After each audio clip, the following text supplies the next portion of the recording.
आमचा मुंबई गोवा महामार्ग साहेब अनेक वर्ष हा रखडला गेलेला आहे। सिंधुदुर्ग जिल्ह्यातला महामार्ग किंवा तिकडचा जो सेक्शन आहे तो पूर्ण झालेला आहे। रत्नागिरी आणि काही प्रमाणामध्ये रायगड एवढाच महामार्ग आता शिल्लक आहे। मला असं वाटतं निकम साहेब 100 किलोमीटरच्या आत महामार्गाचं काम आता राहिलं असेल, ते कधी पूर्ण होणार, त्याच्यासाठी हा पैसा वापरला जाईल का? कारण का 4,478 करोड रुपये, त्याच्यामध्ये आम्हाला 800,000 करोड रुपये जरी दिले तरी निकम साहेब आपला हा महामार्गाचा प्रश्न मार्गी लागू शकतो। सिंधुदुर्गाचं काम पूर्ण झालेलं आहे, रत्नागिरी आणि काही प्रमाणामध्ये रायगडचं राहिलेलं आहे।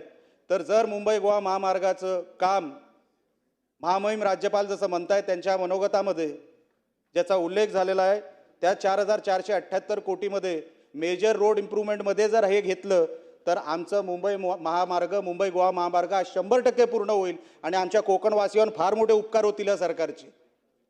अनेक वर्ष तो रस्ता रखडलेला आहे अध्यक्ष महोदय, कोण उत्तर द्यायला तयार नाही। आता तरी सरकारने त्याच्यावरती उत्तर द्यावं आणि मुंबई गोवा महामार्ग ह्या 4,478 कोटीमध्ये आम्हाला ते मिळणार का, एवढं फक्त सरकारने या निमित्ताने आम्हाला सांगावं।